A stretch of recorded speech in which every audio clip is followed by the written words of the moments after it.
ఏపీలో భారీ వర్షాలు కురిసే అవకాశాలున్నాయని వాతావరణ శాఖ హెచ్చరికలు జారీ చేసింది.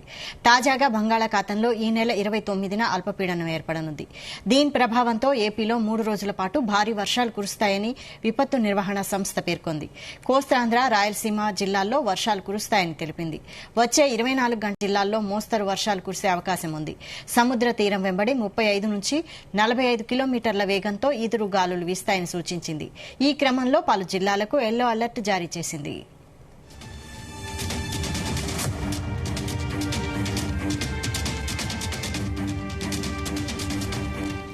విజయనగరం, అల్లూరి, అనకాపల్లి, కాకినాడ, కోనసీమ, ఉభయ గోదావరి జిల్లాలు, కర్నూలు, బాపట్ల జిల్లాల్లో భారీ వర్షాలు పడే అవకాశం ఉందని వాతావరణ శాఖ అధికారులు తెలిపారు.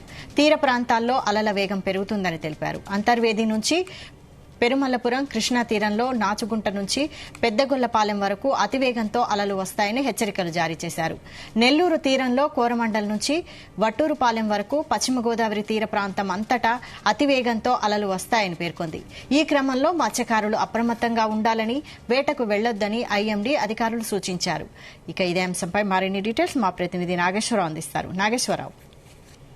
వైశాలి, ఆంధ్రప్రదేశ్ రాష్ట్రంలో మరొకసారి భారీ వర్ష సూచన తో హెచ్చరించారు వాతావరణ శాఖ. ఈ నేపథ్యంలోనే రాష్ట్రం మొత్తం కూడా ఈ భారీ వర్ష సూచనతో అప్రమత్తమైంది. ఇప్పటికే వాతావరణ శాఖ భారీ వర్షాలు నమోదు కాబోతున్నట్లు కూడా హెచ్చరించిన నేపథ్యంలో అన్ని జిల్లాలు కూడా అప్రమత్తమైన నేపథ్యంలో ఐఏఎస్లు కూడా జిల్లా వ్యాప్తంగా తీసుకోవాల్సిన చర్యలపై ఇప్పటికే సమీక్ష సమావేశాలు నిర్వహించారు. ఈ నేపథ్యంలోనే ఈ నెల 29వ తేదీన బంగాళాఖాతంలో ఏర్పడే అల్పపీడనం వల్ల అల్పపీడనం ప్రభావంతో ఏపీలో భారీ వర్షాలు కురుస్తాయని వాతావరణ శాఖ హెచ్చరించింది. 3 రోజుల పాటు కూడా ఈ భారీ వర్షాలు కురుస్తాయని వాతావరణ శాఖ హెచ్చరించిన నేపథ్యం.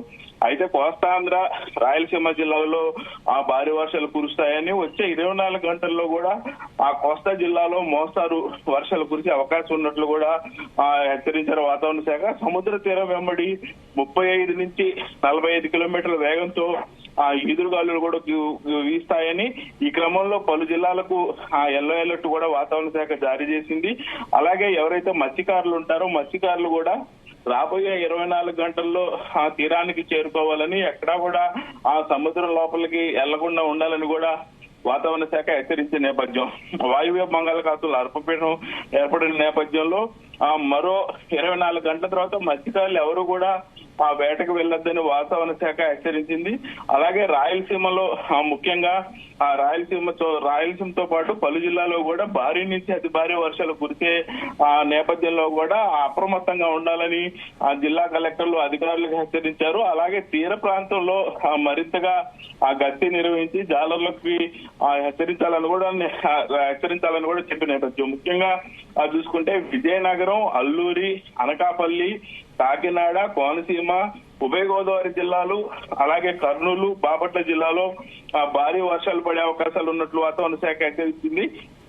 తీర ప్రాంతంలో అలల వేగం పెరుగుతుందని కూడా ఈ నేపథ్యంలో తెలిపారు. అయితే అంతర్వేది నుంచి పెరుమల్లపురం, కృష్ణా నది తీరంలో నాచుకుంట నుంచి పెద్దగొల్లపాలెం వరకు అతివేగంతో అలలు వీస్తాయని హెచ్చరించారు. నెల్లూరు తీరంలో కూడా కోరమండల్ నుంచి వట్టూరుపాలెం వరకు పశ్చిమ గోదావరి తీర ప్రాంతం అంతటా కూడా అతివేగంతో అలలు వస్తాయని, ఈ క్రమంలో మత్స్యకారులు అప్రమత్తంగా ఉండాలని, వేటకు వెళ్లొద్దని కూడా ఐఎండీ శాఖ సూచించిన నేపథ్యం. మొత్తానికైతే రాబోయే 24 గంటల తర్వాత కూడా అన్ని జిల్లాలు కూడా అప్రమత్తంగా ఉండాలని వాతావరణ శాఖ హెచ్చరించిన నేపథ్యంలో సమీక్షా సమావేశాలు నిర్వహించబోతున్నారు కలెక్టర్. కొన్ని జిల్లాల్లో ఇప్పటికే సమీక్షా సమావేశాలు నిర్వహించి ముఖ్యంగా ఏదైతే తీర ప్రాంతాలు కానీ అలాగే జిల్లాలో ఎక్కడా కూడా భారీ వర్షాలు 3 రోజుల పాటు కురిసే భారీ వర్షాలకి ముఖ్యంగా ఏదైతే డ్రైనేజీ వ్యవస్థ కానీ అలాగే తీర ప్రాంత గస్తీ కానీ రెండు ముమ్మరం చేసి ప్రతి ఒక్కరు కూడా ఎలక్ట్గా ఉండాలంటూ కూడా వాతావరణ శాఖ హెచ్చరించిన నేపథ్యంలో జిల్లా కలెక్టర్లు అందరూ కూడా సమీక్షా సమావేశం నిర్వహించి అధికారుల్ని హెచ్చరించారు. అయితే మరో 24 గంటల తర్వాత భారీ వర్షాలపై ఆంధ్రప్రదేశ్ లో ప్రభావం ఎలా ఉంటుంది అనేది వేచి చూడాల్సిందే Vaishali. Right. Thank you Nageswararao.